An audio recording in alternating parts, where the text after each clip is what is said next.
everyone, welcome back to the Library of Parthos. My name is Sarah, and today we are unboxing Owlcrate and Illumicrate for the month of May. So we're gonna go ahead and start with the Owlcrate box. I have my handy dandy spoiler card here to tell us all of the goodies inside this lovely box.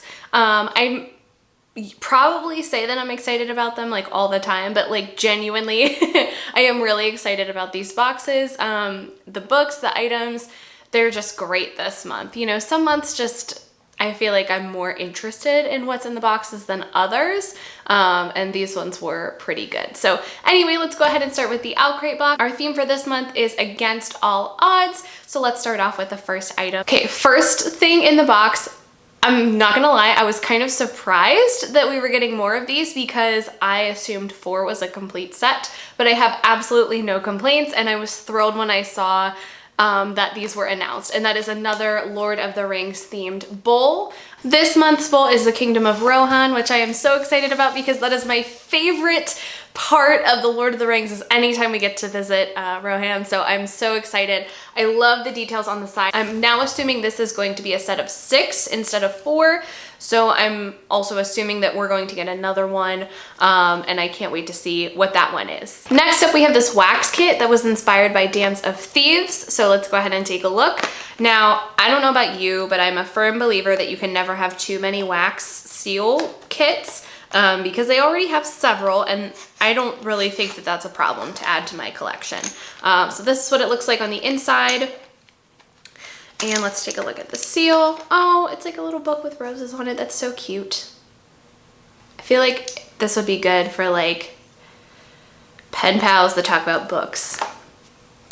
I don't know if that's a thing, and if it's not, it should be a thing. Next, we have this bookmark tin that was inspired by The Girl Who Fell Beneath the Sea. I have another tin, I think, that I got from Owlcrate, or maybe it was Illumicrate. I don't know if it was specifically designed for bookmarks, but that's what I use it for, and being that there are bookmarks in these boxes so frequently, it's nice to have a place to store them. So this one, I think, has multiple layers to it.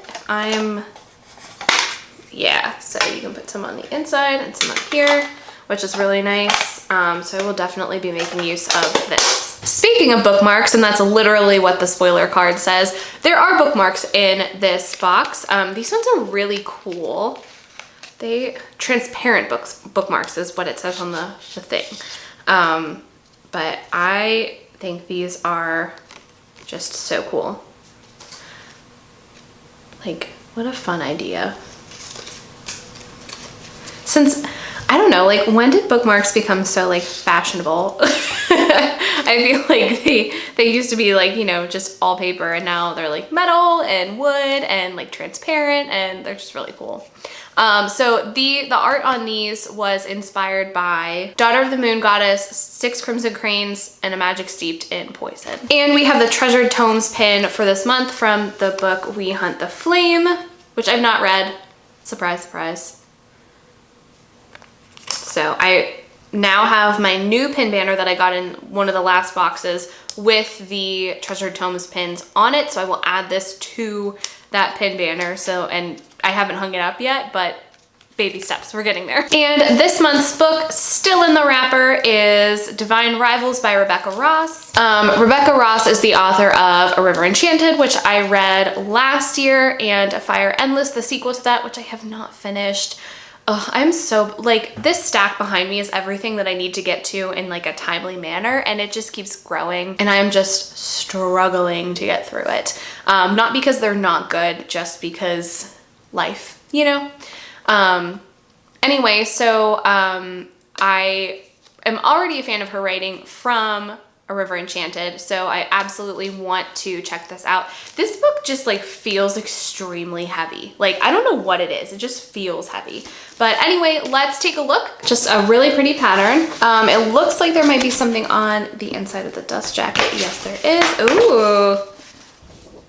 You know, I'm gonna look at the whole thing because I made the mistake one time of not looking at the whole thing, and I just had a misconception when I started a book.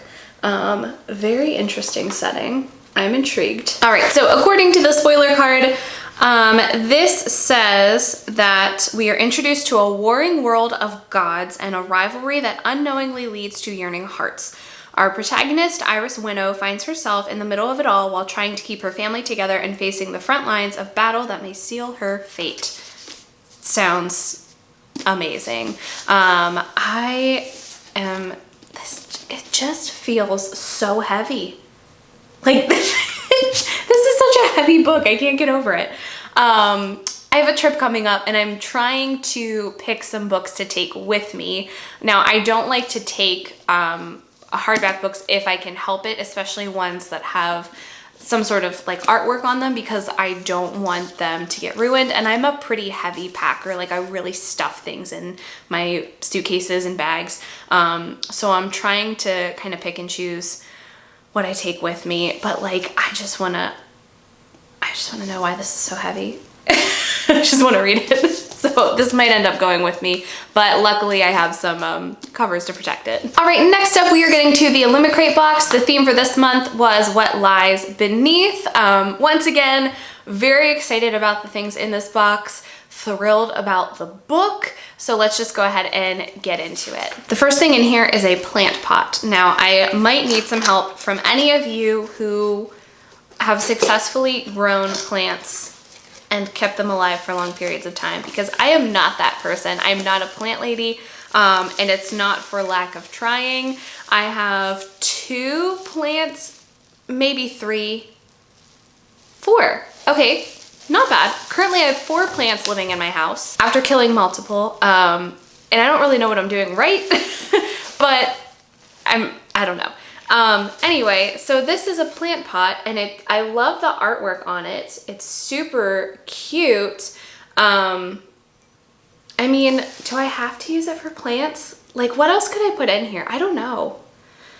Well, if you have any suggestions for easy to grow plants that I'm not going to kill, preferably ones that don't need a lot of sunlight, because for whatever reason, like, the windows in my house don't get a lot of direct sunlight.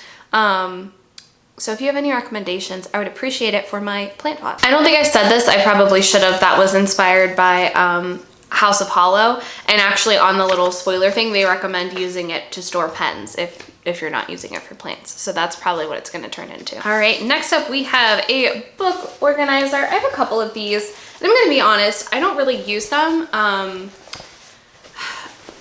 because I haven't really figured out the best place to keep them. But I think I'm gonna change that, because usually I'll keep, like, on my nightstand, I'll keep like several books of multiple genres. So I'll keep like a fantasy book, I'll keep like some sort of like self-help book, or you know, something like that. I'll just keep like multiple there, so that if I feel like reading for a long time and I kind of want to switch it up, I can. Or if I'm just, you know, in a mood to read something one night and something different the next night, I can. So I think what I'm going to end up doing is putting all of those books in one of these. That way they're just a little more neat and tidy, because honestly, it's just a stack on my nightstand right now. So that might be what these are going to be used for. This one is inspired by Daughter Smoke and Bone. All right, next up we have like a phone poppet thing, pop socket, whatever it's called, a phone grip. This was inspired by The Whispering Dark. Okay, so on my phone, I have an eye ring, because I like to like prop it up if I'm watching something on my phone, or like if I'm walking and talking, I like to put my finger through the loop so that I don't lose it. And like in general, if I'm carrying my phone around, I like to put my finger through the loop just to make sure I don't drop it, because I'm a bit of a klutz. So anyway, I don't really use pop sockets, but I have a case for when I'm traveling. I think the brand is Casely, if I'm remembering correctly. And it's a rechargeable case. So like if I'm going to like Disney or Universal, where I know that I'm gonna need my phone to like check the wait times and order food and all of that stuff, if I'm gonna be on it for a really long time and not be somewhere that I can charge it, I like to have the option to charge my phone if it starts to die. So when I took that case to Disney for the first time, I didn't have an eye ring or a pop socket on it. And we were going to the animal kingdom. I wanted to take some pictures and videos when we did the safari, and I was so nervous that I was gonna drop it. So I decided to get one there. And the only one I could find was Grumpy. And I didn't want it. Grumpy's not really my favorite. That was the best one I could find. I didn't like any of the other ones. And to be honest, I didn't really like that one either, but I was kind of desperate in the moment. Really long story to say. This pop socket is from The Whispering Dark, which I absolutely loved. I read that, I think, in December of last year. So the quote on it says, he was a paper moth in the dark and she was a light.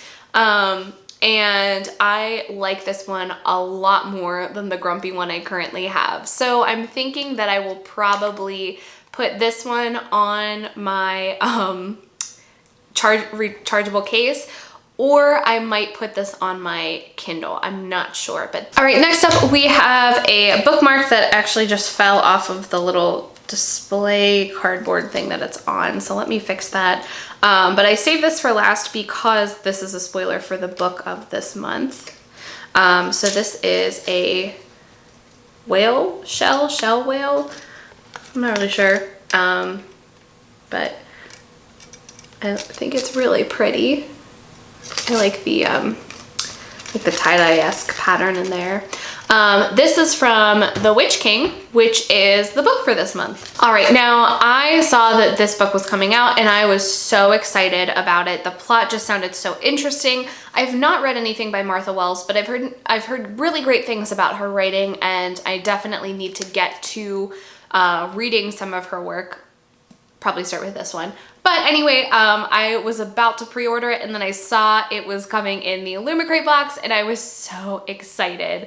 So let's take a look at this book. It's everything that I was hoping it would be.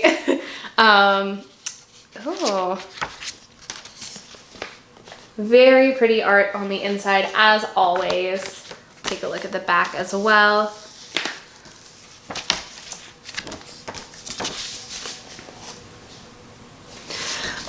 And let's read the synopsis that is on the little spoiler thing. So after being murdered, his consciousness dormant and unaware of the passing of time, while confined in an elaborate water trap, Kai wakes to find a lesser mage attempting to harness Kai's magic to his own advantage. That was never going to go well, but why was Kai imprisoned in the first place? What has changed in the world since his assassination? And why does the Rising World Coalition appear to be growing in influence? Kai will need to pull his allies close and draw on all his pain magic if he is to answer even the least of these questions. He's not going to like the answers. So I'm just so fascinated by the plot of this story, and I can't wait to get to it. So again, same dilemma, like I really want to read this. I don't know if I should take it with me on my trip because I don't want to ruin the cover at all, but I might end up doing it. I also go overweight on my suitcases quite frequently, so I probably shouldn't take that heavy book. All right, well anyway, that is everything in the May 2023 Owlcrate and Illumicrate boxes. And as always, thank you so much for watching. Don't forget to like and subscribe, and I'll see you guys soon. Bye.